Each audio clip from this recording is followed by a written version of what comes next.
Toronto, the Toronto Transit Commission (TTC) is the main public transportation system that people use for their daily commute in the city. Although many people use the TTC every day, most of them do not interact with fellow passengers. People rarely make eye contact with other passengers and often avoid any communication. Usually people use their mobile devices to relieve their boredom. When I'm on the TTC, I don't feel frightened. And the reason I don't have interactions with other people is the same way that they don't have interactions with me. It's because we're not really that connected. I just listen to music. Just play games on my phone. Nothing.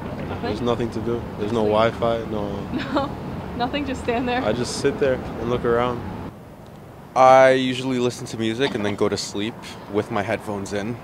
Listen to music? Yeah. I usually read or I listen to music. If I can sit down. If I can't sit down, it's kind of a boring ride. I don't usually read, and I don't put, I don't have headphones or anything like that, because that just adds to my, exacerbates the problem, so to speak. Yeah, so I don't read because there's usually not enough room. Yeah, that's and true. So it's very restrictive. Listening to music, enjoying my free time, and just thinking about stuff that I don't have time to think about. Not strangers. No, I find it really strange when people try to talk to me. No, not at all. No, I don't. No. No, not unless it's an acquaintance or someone I know. I'm a quiet person in the first place, so just talking to people in general is not my forte.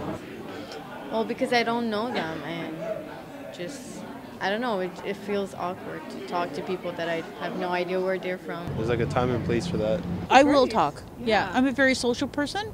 But if, someone is, having a really hard time and they have a lot of serious mental health issues and maybe they've been drinking, it kind of, just sets me back a little bit. But at the same time, I've got a lot of empathy for people. So, I say hello or I smile. No, I don't actually, because it's really weird. I don't know them. I don't want to know them. And I'm in my own, it's like when you have your music in, you're kind of in your own space. You got to think about all these different kind of things because there's no cell phone service there, right? So you can't really talk to friends anyways. I mostly people watch. I just watch people instead of talk to them. Yeah, everyone's doing their own thing, so. I just find it awkward. I'm not that personable. I always say good morning, thank you very much. And sometimes drivers are very receptive, and I think it makes for a good day. Yeah. And mine too.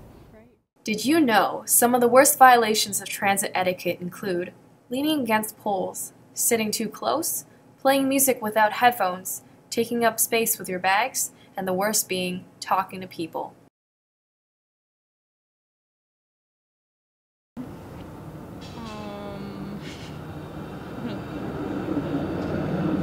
Sometimes.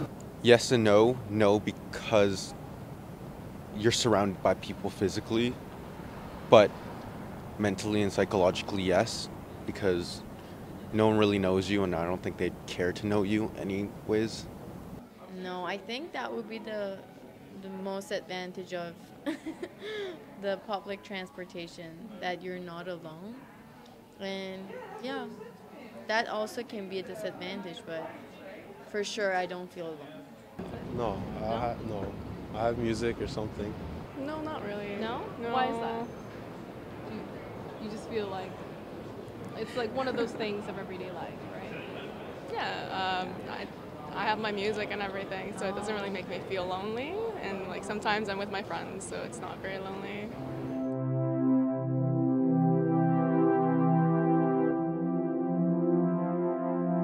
Even though people are living in an era where it allows people to connect with almost everyone in the world instantly, the relationship that people think that they have is, in fact, artificial.